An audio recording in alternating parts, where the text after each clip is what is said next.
Hello everyone, welcome for this new recap.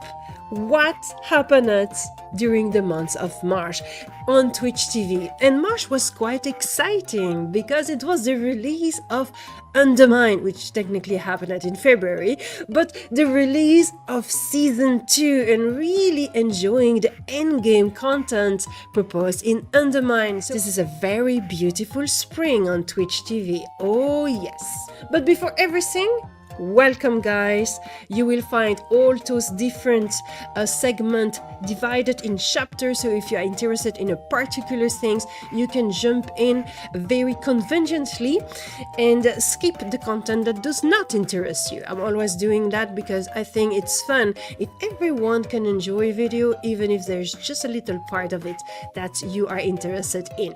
In case you do not know me, I'm Elloa. I'm a content creator on Twitch TV and on YouTube for more than 12 years now, and I have decided to make a big comeback on YouTube.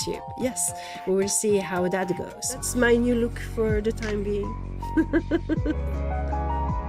Let's speak about the elephant in the room, which is why I have a hat and no more dreadlocks. So obviously I have been talking about that on Twitch multiple times, way too many times. But let's make an explanation here. I cut off my dreadlocks, do not worry. I am not sick. I have not done it out of sickness. However, I am in the process of having a more healthy lifestyle, and I have engaged in all kind of manner on that regard. So having better food, trying to move, fix my sleep schedule, which was terrible, all that kind of things. Have stopped to eat meat. So there's, you know, a lot of things related to my health that I'm putting in place because even though I am not sick, I'm not super healthy, but that's due to my lifestyle, which is extremely sedentary. So I am working on that. I'm working on restoring my health so I can be full of vitality and energy and vibrance once again, but that's not related to my hair.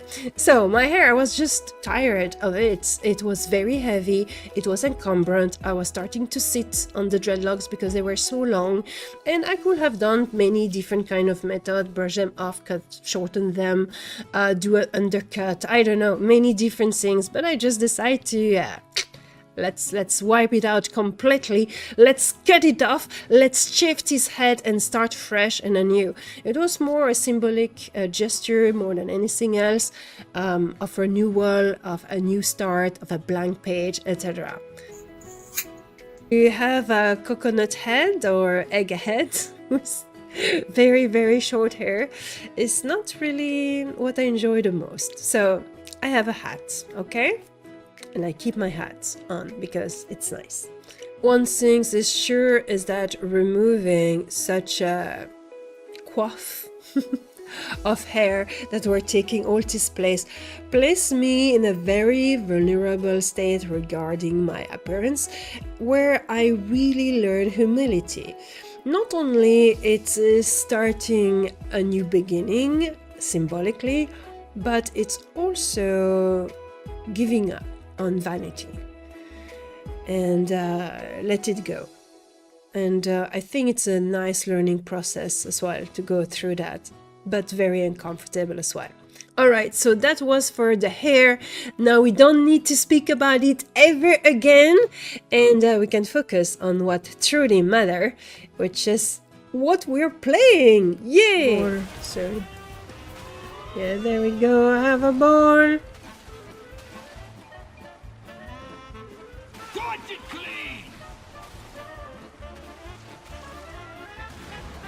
Do we have a bomb? I don't think so. So in the boss. Let's start with liberation of Undermine, the new red. And the new red is absolutely fantastic, but that's not surprising, right? When Blizzard announced that the new update, the new patch will be in Undermine with a goblin thematic red, I knew it will be awesome because the developer can be extremely creative, very wild, and very inventive with how the boss's mechanics will work. Because what is more creative than goblins and their tech and their stupid invention, right? No one in Azeroth. So of course it's going to be absolutely genius. And on that regard, the red is not disappointing. It's a firework, it's a show, it's just crazy. You have bosses that are more and more crazy with plenty of different mechanics, and you have plenty your eyes, you have plenty your ears, because the music is extraordinary, it's entertaining, it's I mean, it's so captivating. It's really, really, really good. Usually, I don't like the red music because it stresses me out. It's too epic for me, and I prefer something very calm and very smooth. But here, I promise you that this crazy jazz is just like an explosion of joy into your ears. So, really fantastic. I think Blizzard did a wonderful job.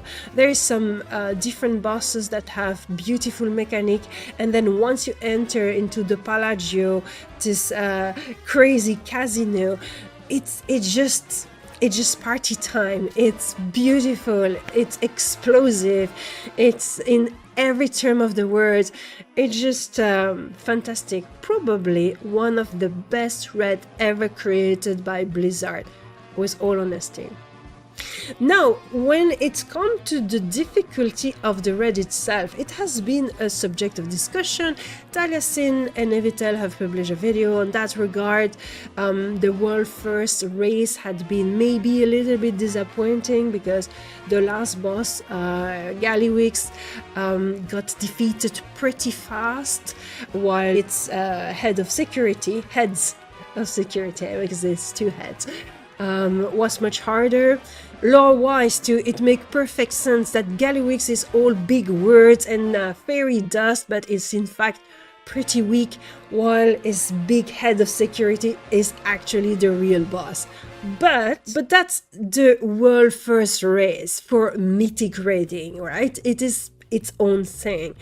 When it comes to the regular player, everything I know from my guild, from my community, from my stream, on social media, most people are extremely happy about the red, and they have never enjoyed so much since a very long time, if ever. So I do believe that the new red is an absolute success. As for me, I cannot really judge the difficulty of the red because I changed team. My guild Starship has 5 different raiding teams, and last season I was in a more casual raiding team, which I still play with them 1 day per week. But I've changed my main character into a new raiding team, which is also aiming to tackle on some mythic raiding later on in the season. So I am with more focused, more dedicated player, and a little bit more strict, more organized organization among the team. Therefore, it feels more easy, but that's also because I have super blaster and crazy people in the team. That being said, instead of being one of the best player, I'm one of the worst player now, which is not as fun, obviously, but interesting because it pushed me to learn. And Holy Praise has been heavily changed for this season. It doesn't work the same way at all. Last season and all the years before, with the exception of that stupid chakra dance in Cataclysm and Pandoria,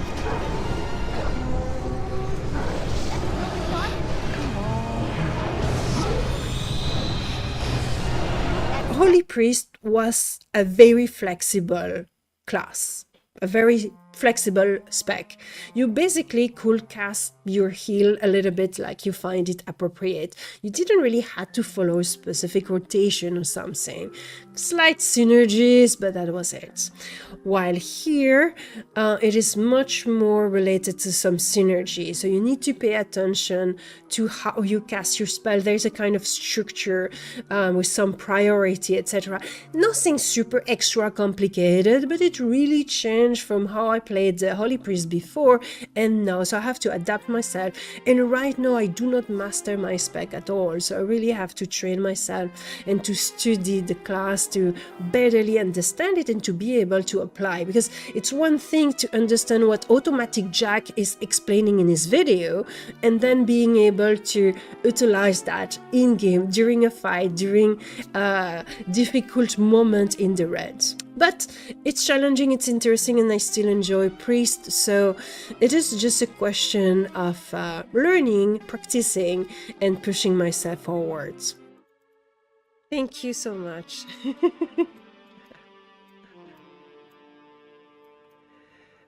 Yeah. What? Right, let's speak about the Mythic Plus season. So Blizzard made a lot of change for the Mythic Plus season. It's supposed to be easier and more accessible to players with a better curve of difficulty. Do I feel and experience that? I'm not really sure, but I'm already happy to have the Keystone Master with my Priest, so that's already a good step. And the new dungeon are really exciting. To be honest, I'm really enjoying them. I really love Operation Floodgate, even though it's a very difficult dungeon. I find the boss fight to be very interesting. I like the layout, I like the atmosphere, and I like the humor that you have in it. Like Big Mama as the first boss, Swamp Face as the third one. I mean, it's pretty cool. And I don't know, there's something playful and joyous about that dungeon. Another one that I really like is Mechagant Workshop, which I didn't enjoy back in the days in Battle for Azeroth, but nowadays I really enjoy the fight as well. I find the atmosphere and the layout of the raids to be really exciting. You know, the look of the raids, and with all this gnomish invention to contrast with the goblin invention, it's pretty cool. And even the jumping puzzle, I am getting better at it, or less bad. So no, I'm really enjoying. I would say among all the dungeons, that's the one that I prefer, but the other one are interesting as well. Of course, I don't know about Theater of Pain too. I mean, that one seems a little dull. It's just one dungeon. So I'm doing a lot of Mythic Plus content on my channel. I do some Mythic where we are learning the mechanic of the dungeon, where we play with players that are less confident or have less experience, and I'm also training some other role or some other character. And on the other side, there's the Starship Mythic event on the Friday, which I'm almost streaming every week nowadays, where we're pushing forward with different team organized by Starship itself. It's very fun. There's plenty of people that play together, and if you want to participate, it's a community event, not a guild event. So you would like to join us for some Mythic Plus every Friday at 8 p.m. Central Europe time. We are opening the gates to anyone that want to join us. There's plenty of team going at the same time, so there's room for everyone. You will be very welcome to join us. Okay, that was one interrupted.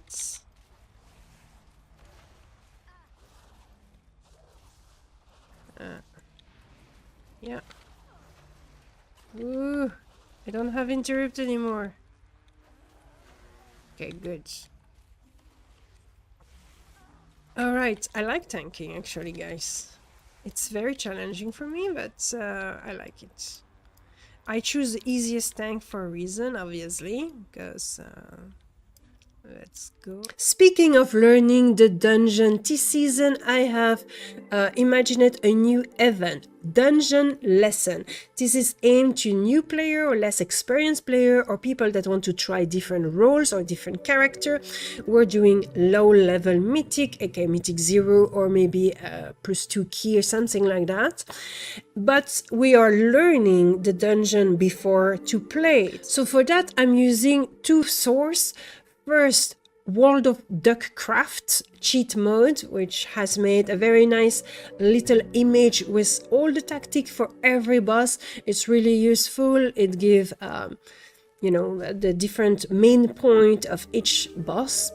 And then I'm using the video guide from Red.io, which I find very well made and details every boss fight. They are not speaking about the trash, so that's something we have to learn by ourselves. So we watch the video, we make pause at certain moment, we re-explain the tactic, we answer questions, so we can really learn all the mechanism of the fight, which is very useful for me as a tank, as I'm not really confident with the role. It's a really good way for me to experience the fight under a different angle where I need to lead the pace and to lead the group. So T7 was an experiment. I did a few of those with the community. I have decided to continue that event all through the season up to the end, with one event every Wednesday. So if you're interested into learning the dungeon, tackling in Mythic Plus with kind people, trying a new role or trying a new character, or just helping us out, you are very welcome to join the Wednesday at 3 p.m. Central Europe time. So it's an afternoon event, and to participate with us with the dungeon lesson event. So if I was a villain, I would be like Orwena in villain version, because in the story she's not a villain. But you imagine Orwena as a villain. Yeah, that's what I will be. Will I transform myself in a bat? Maybe not. That might not be my predilection animal, but to destroy civilization with giant roots, oh yeah. Oh yeah, I like that. I like that very much. That sounds good. And then Tidal Wave, of course, because that's really cool. Yeah, that's what I will be. I will be a dark druid, you know. Slash shaman. Now let's put World of Warcraft on the side for a moment, and let's focus on the subscriber choice event. This is something I've implemented this year. The subscriber can choose and vote for a special weekend tailored for them, but the stream is of course available to everyone. And this month, surprisingly, it's once again Diablo 4 that have won. So we did play Diablo 4 together, did some group. It's the occasion for me to play with people that I don't play usually with, because either they're not free during the week or they are not playing World of Warcraft, which is always good because I like to play with my community. But I discovered that Diablo 4 is quite difficult and challenging to play together, because the difference of equipment will really make a drastic experience or drastic difference into your power.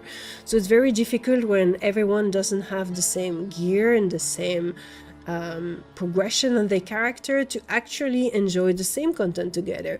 Either you will have a few people that are blasting everything and the other have nothing left to kill, or we're struggling. It's quite complicated.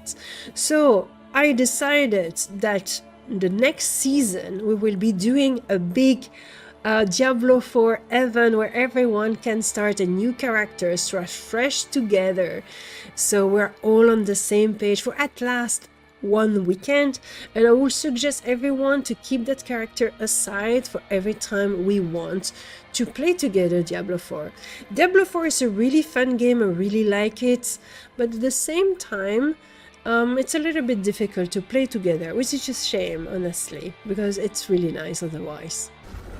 Well, at least I appreciate the work of art that the developers have put into this game, and I'm paying attention to all of the beautiful things they created.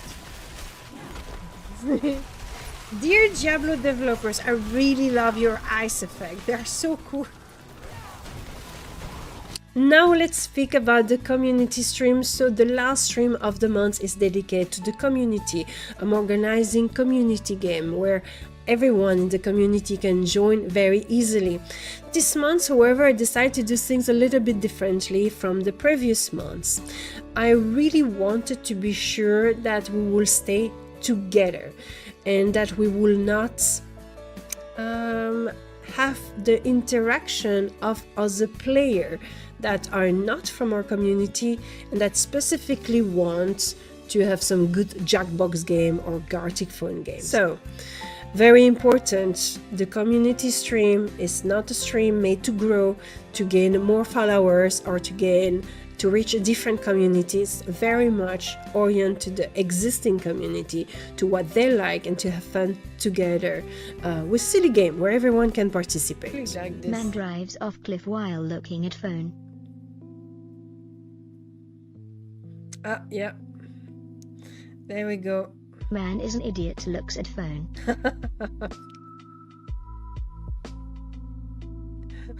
What is this? Person using a ladybug phone. Oh, ladybug phone. Nice. Oh, that's so cool. Look at this. I love this. But then the big deal of that community stream was the Panda Show. So what is the Panda Show?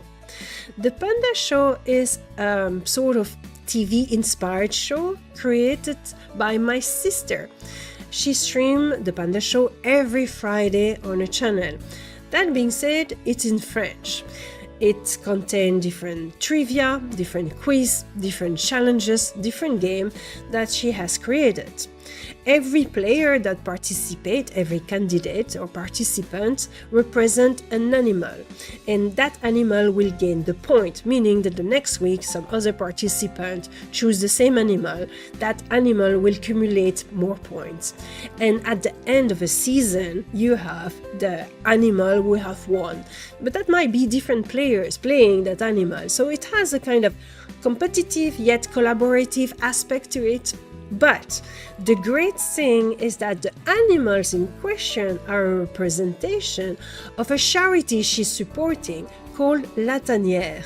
It's a refuge for exotic animals that have been found either to a particular that has purchased a boa or a crocodile or whatnot, or black markets, stuff like that, and that can of course not be freed in the wilderness because they're not fit for it, or that cannot be adopted, right? So it's not cat and dogs, it's not like your regular refuge, but it's a refuge for exotic animals. And that refuge is also open to the visitor. The visitor can visit it, so it can pay, it can bring some funding to this association so they can continue to care for those animals. So each animal is an actual representation of an existing animal in LaTaniere. This Panda Show was specifically created by my sister for my community in English for the very first time. And it was epic. I invited 4 different French streamers, Riv, AnnoyingLlama, CtrlGG for the win, which is the founder and guild leader of Starship, and Azaleane. And all together we did that show, and it was absolutely fun. We had a great time, everyone enjoying themselves, and we gathered a lot of funds for the charity LaTaniere. So thanks to each and every one of you that participate to this show, that donated, or that was just present. What was also really cool is that we streamed together, so all the chat was merged in one chat, so everyone were watching the show from the same chat and discussing. It was really cool. And the public could also participate, answer some question, and then if they earned some point, they could decide to which animal they were giving the point. So that was really cool. So it is Raccoon, aka CtrlGG for the win, my guild leader, that won the show at the end. Damn it, we were so close. God damn it. All from the Alliance move, and Raccoon won this game. No, I made my guild leader win. Oh no, it's me who did that, by the way. Oh, I made my guild leader win the game. No. All right, and the game has finished now, and Raccoon have win 20 points again. Oh my my god. And that's it for all the Twitch news. Now when it comes to YouTube, I really want to develop this channel and make it more useful for the community, because those type of videos, they are fun, they are a little summary of what happened on Twitch TV. They are not aimed at helping the channel to grow. I'm not hoping to reach new people, stumbling upon my content here. It's not interesting for the grander community. It's just nice for my existing community, those that cannot watch all the stream and would like to see a summary, or some people that just want to see some clips or some explanation about what was going on. I know that those videos are very useful for my community. They enjoy those summaries, those recap, but it's not meant to reach new thousands of viewers. However, I really would like to start producing more useful content for the community related to World of Warcraft. Guides, news, review, stuff like that. So tell me maybe in the comment below, what kind of World of Warcraft video would you like to see on this channel? Maybe that other content creators of World of Warcraft are not covering. I want to focus more on new player or returning player or player that are not playing World of Warcraft yet, more than people that really look for expertise. So this is not going to be an expertise World of Warcraft channel, but more a come and join the community style of channel. Join us. You can also find a warm, welcoming, kind community of World of Warcraft. The reputation of being a toxic community is not completely fair, because yeah, there's toxic player, but there's also, and most importantly, so many very warm, kind, helpful people out there. And I want to demonstrate that. All right, that's it for today. If you have not been watching my best of 2024, I really recommend you to do so, because it's such a nice video recapitulating all of the year 2024. There was so much nice moment, it was so much fun, and I also put a lot of effort in this video, so I would be grateful if you were watching it. You guys take care of yourself. I wish you a most wonderful day. See you next time on Twitch or on YouTube. Bye everyone.